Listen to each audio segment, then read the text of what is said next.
இன்றைய முதல் வாசகம் விடுதலை பயண நூலிலிருந்து வாசகம். அதிகாரம் 12 வசனம் 1 முதல் 8 முடிய மற்றும் 11 முதல் 14 முடிய.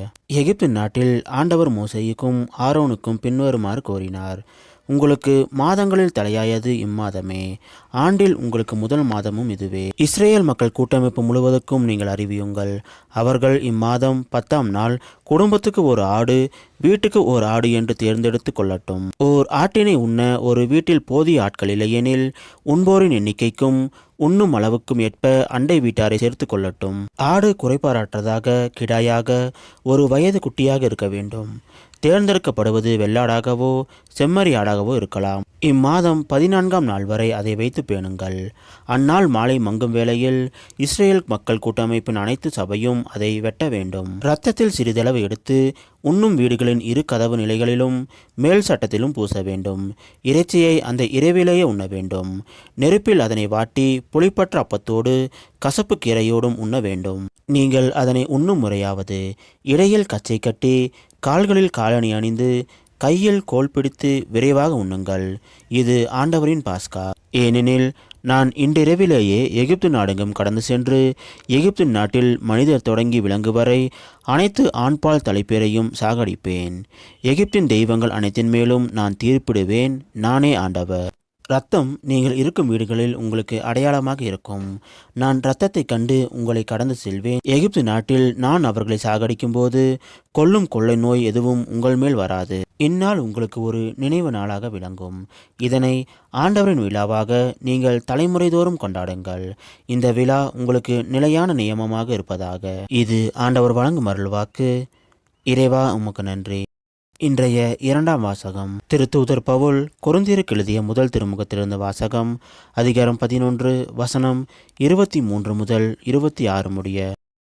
சகோதர சகோதரிகளே, ஆண்டவரிடமிருந்து நான் எதை பெற்றுக்கொண்டேனோ அதையே உங்களிடம் ஒப்படைக்கிறேன். அதாவது ஆண்டவராகிய இயேசு காட்டி கொடுக்கப்பட்ட அந்த இரவில் அப்பத்தை எடுத்து கடவுளுக்கு நன்றி செலுத்தி அதை பிட்டு, இது உங்களுக்கான என் உடல், என் நினைவாக இவ்வாறு செய்யுங்கள் என்றார். அப்படியே உணவு அருந்திய பின் கிண்ணத்தையும் எடுத்து, இந்த கிண்ணம் என் இரத்தத்தால் நிலைப்படுத்தப்படும் புதிய உடன்படிக்கை. நீங்கள் இதிலிருந்து பருகும் போதெல்லாம் என் நினைவாக இவ்வாறு செய்யுங்கள் என்றார். ஆதலால் நீங்கள் இந்த அப்பத்தை உண்டு கிண்ணத்திலிருந்து பருகும் போதெல்லாம் ஆண்டவருடைய சாவை அவர் வரும் வரை அறிவிக்கிறீர்கள். இது ஆண்டவர் வழங்கும் அருள்வாக்கு. இறைவா உமக்கு நன்றி. இன்றைய நற்செய்தி புனித யோவான் எழுதிய நற்செய்தியிலிருந்த வாசகம். அதிகாரம் 13 வசனம் 1 முதல் 15 முடிய. பாஸ்கா விழா தொடங்கவிருந்தது. தாம் இவ்வுலகை விட்டு தந்தையிடம் செல்வதற்கான நேரம் வந்துவிட்டது என்பதை இயேசு அறிந்திருந்தார். உலகில் வாழ்ந்த தமக்குரியோர் மேல் அன்பு கொண்டிருந்த அவர் அவர்கள் மேல் இறுதி வரையும் அன்பு செலுத்தினார். இயேசுவை காட்டிக் கொடுக்கும் எண்ணத்தை அழகை சீமோனின் மகனாகிய யூதாஸ் இஸ்காரியோத்தின் உள்ளத்தில் எழச் செய்திருந்தது. இரவுணவு வேளையில் தந்தை அனைத்தையும் தம் கையில் ஒப்படைத்துள்ளார் என்பதையும் தாம் கடவுளிடமிருந்து வந்தது போல் அவரிடமே திரும்ப செல்ல வேண்டும் என்பதையும் அறிந்தவராய் இயேசு பந்தியிலிருந்து எழுந்து தாம் மேலுடைய கலற்றி வைத்துவிட்டு ஒரு துண்டை எடுத்து இடுப்பில் கட்டி கொண்டார். பின்னர் ஒரு குவளையில் தண்ணீர் எடுத்து சீடர்களுடைய காலடிகளை கழுவி இடுப்பில் கட்டியிருந்த துண்டால் துடைக்கத் தொடங்கினார். சீமோன் பேதுருவிடம் இயேசு வந்தபோது அவர், ஆண்டவரே, நீரா என் காலடிகளை கழுவப் போகிறீர் என்று கேட்டார். இயேசு மறுமொழியாக, நான் செய்வது இன்னதென்று இப்போது உனக்கு புரியாது, பின்னரே புரிந்து கொள்வாய் என்றார். பேதுரு அவரிடம், நீர் என் காலடிகளை கழுவவே விடமாட்டேன் என்றார். இயேசு அவரை பார்த்து, நான் உன் காலடிகளை கழுவாவிட்டால் என்னோடு உனக்கு பங்கு இல்லை என்றார். அப்போது சீமோன் பேதுரு, அப்படியானால் ஆண்டவரே, என் காலடிகளை மட்டுமல்ல என் கைகளையும் தலையையும் கூட கழுவும் என்றார். இயேசு அவரிடம், குளித்தவர் தம் காலடிகளை மட்டும் கழுவினால் போதும், அவர் தூய்மையாக்கி விடுவார். நீங்களும் தூய்மையாக இருக்கிறீர்கள், ஆனாலும் அனைவரும் தூய்மையா இல்லை என்றார். தம்மை காட்டி கொடுப்பவன் எவன் என்று அவருக்கு ஏற்கனவே தெரிந்திருந்தது.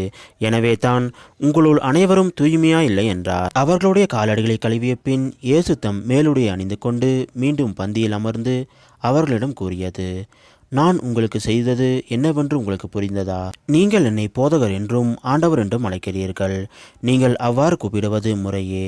நான் போதகர்தான், ஆண்டவர்தான். ஆகவே ஆண்டவரும் போதகருமான நான் உங்கள் காலடிகளை கழுவினேன் என்றால் நீங்களும் ஒருவர் மற்றவருடைய காலடிகளை கழுவ கடமைப்பட்டிருக்கிறீர்கள். நான் செய்தது போல நீங்களும் செய்யுமாறு நான் உங்களுக்கு முன்மாதிரி காட்டினேன் என்றார். இது கிறிஸ்து வழங்கும் நற்செய்தி.